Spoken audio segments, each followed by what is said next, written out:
In the fading light of a forsaken meadow stands a ghostly figure, a white horse whose milky coat is stained with an unnatural horror. Upon its flank, a hive of buzzing torment festers like a grotesque crown of thorns. This is no ordinary wound. It is a living, breathing hive, a congealed nightmare where thousands of bees have taken siege. The pulsating mass writhes with the restless energy of a dark symbiosis, its sickly hum a harsh lullaby in the quiet of the dusk. The pale hide, once a canvas of purity, is now marred by waxy honeycomb cells, swollen with the pressure of endless honey and the frenetic activity of its tiny colonizers. The air is thick with the heavy, sweet stench of fermented nectar, mingling grotesquely with the sharp tang of exposed flesh beneath the hive's base. This is a tableau of suffering and biological insurgency, where nature's industrious minute architects have overrun a majestic creature. The bees, primitive and precise, have transformed the horses wound into their fortress. These insects are drawn not merely by the smell of blood, but by the warmth of living. Beneath the golden shimmer of sunlight filtering through the acacia trees lies a stark, unsettling spectacle. A white lion, its gleaming fur cruelly marred by a grotesque barnacle-like wound that clings to its skin with the tenacity of a deep-sea parasite. This is not the majestic image of royal pride that enthralls visitors in wildlife documentaries, but a raw portrait of nature's unforgiving reality, where beauty and horror intertwine in a delicate, brutal dance. The wound resembles a crusted fortress, a living map of decay and infection, spreading slowly yet mercilessly across the creature's flank. Close inspection reveals a community of parasites thriving in this necrotic environment, bacteria and fungi feasting on the open flesh, turning pain and suffering into a dark ecosystem of survival. The once pristine coat of the white lion now plays host to these sinister hitchhikers, tiny agents of degradation that burrow, latch on, and multiply with a cold clinical efficiency. This barnacle-like scab is not a mere surface blemish, but an entire microcosm of infestation that illustrates the intricate and often gruesome relationship between host and parasite. The parasites, unseen to the casual observer, burrow deep beneath the lion's skin, their spindly legs clawing into tissue, siphoning nutrients directly from a living being's bloodstream. What appears as a simple wound is actually a battlefield, where immune cells wage a tiring war against an enemy that thrives on decay.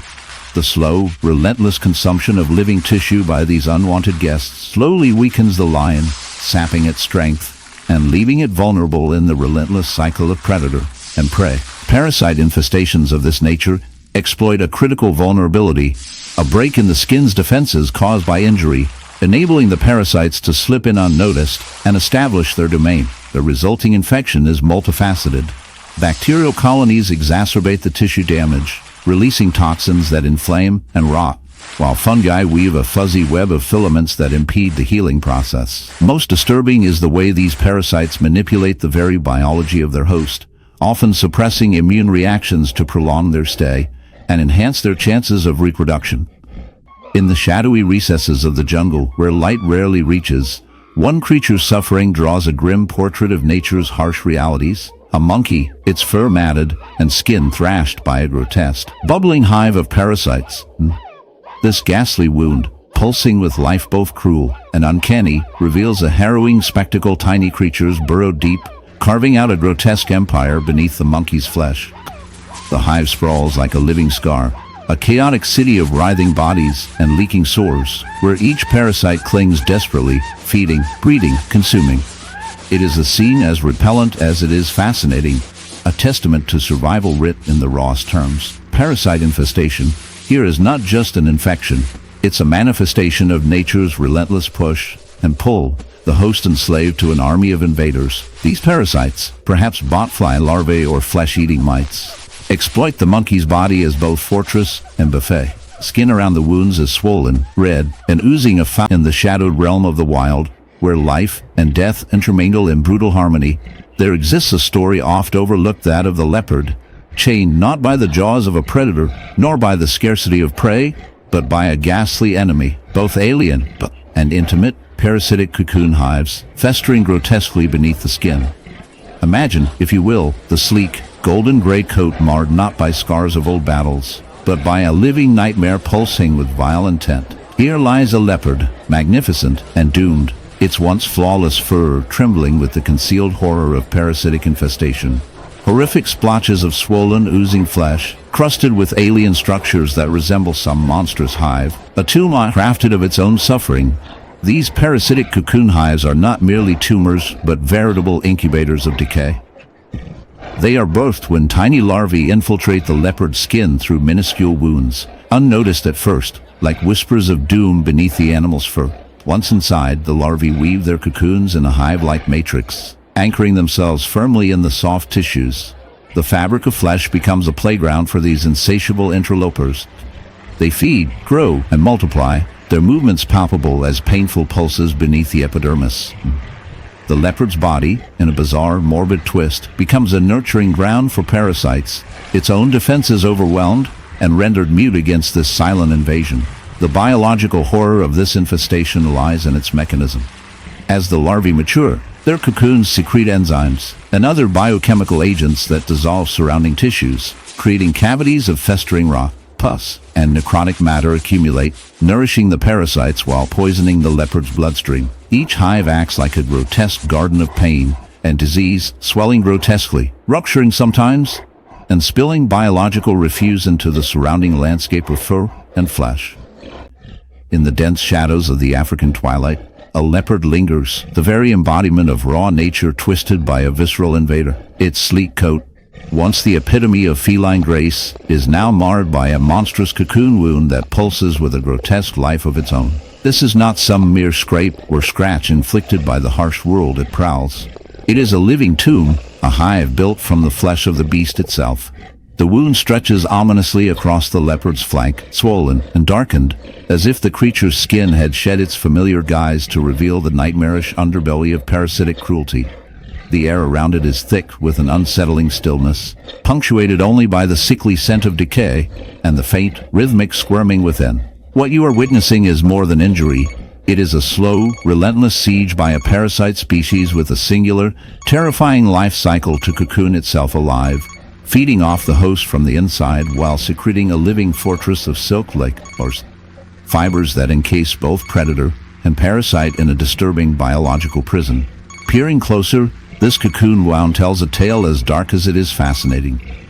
Beneath the taut, stretched skin, the leopard's flesh ripples uncomfortably, a chorus of relentless burrows made by the larvae of botflies or similar parasitic flies. These actors of horror infiltrate the animal's body with surgical precision.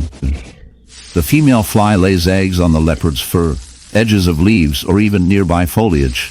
When the fur's warmth or the host's movement triggers the eggs, microscopic larvae hatch almost instantly, burrowing with venomous intent beneath the skin.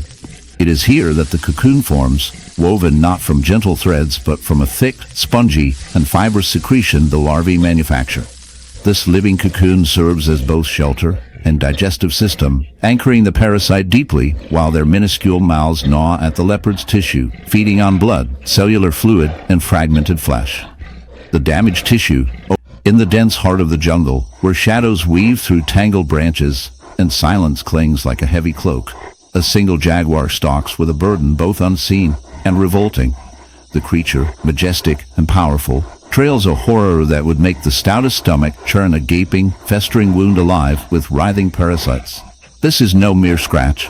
This wound is a grotesque theater of decay, where tiny invaders have turned flesh into a battlefield. The jaguar, king of its domain, is ensnared in a brutal war against mimic creatures that feast on its blood, sap its strength, and corrupt its very being. The skin around the wound is torn and ulcerated, swollen with infection, an unpleasant mosaic of pus and darkened scales. Beneath the ragged edges, larvae of parasitic flies writhe, insatiable in their hunger, burrowing deeper into the tissue, weaving their own sinister tapestry of destruction. The jaguar's golden coat, once a vibrant camouflage in dappled light, is marred by patches of hair loss where the battle rages most fiercely. Flies buzz endlessly, attracted by the stench, a putrid blend of rotting flesh, and the sickly sweet exudate leaking from the crater. The beast's powerful muscles tremble not from fatigue alone, but from the torment of this unholy infestation. Parasite infestation is a cruel and relentless phenomenon, a survival strategy perfected by nature's most devious architects. On this jaguar, the primary culprits are parasitic larvae, often laid by botflies or flesh flies. which deposit their eggs in the slightest abrasion or even nostril once hatched. These maggots tunnel under the skin, consuming living tissue and bodily fluids with an unerring appetite. Far from passive victims, the parasites secrete enzymes that break down host tissue, transforming muscle fibers into a nutrient-rich soup. As the jaguar fights skin infections, inflammation swells the area, creating an ideal environment for bacterial colonies to colonize, accelerating the decay. This insidious process, while horrifying, is a natural check and balance in the ecosystem. Parasites limit the lifespan of their hosts,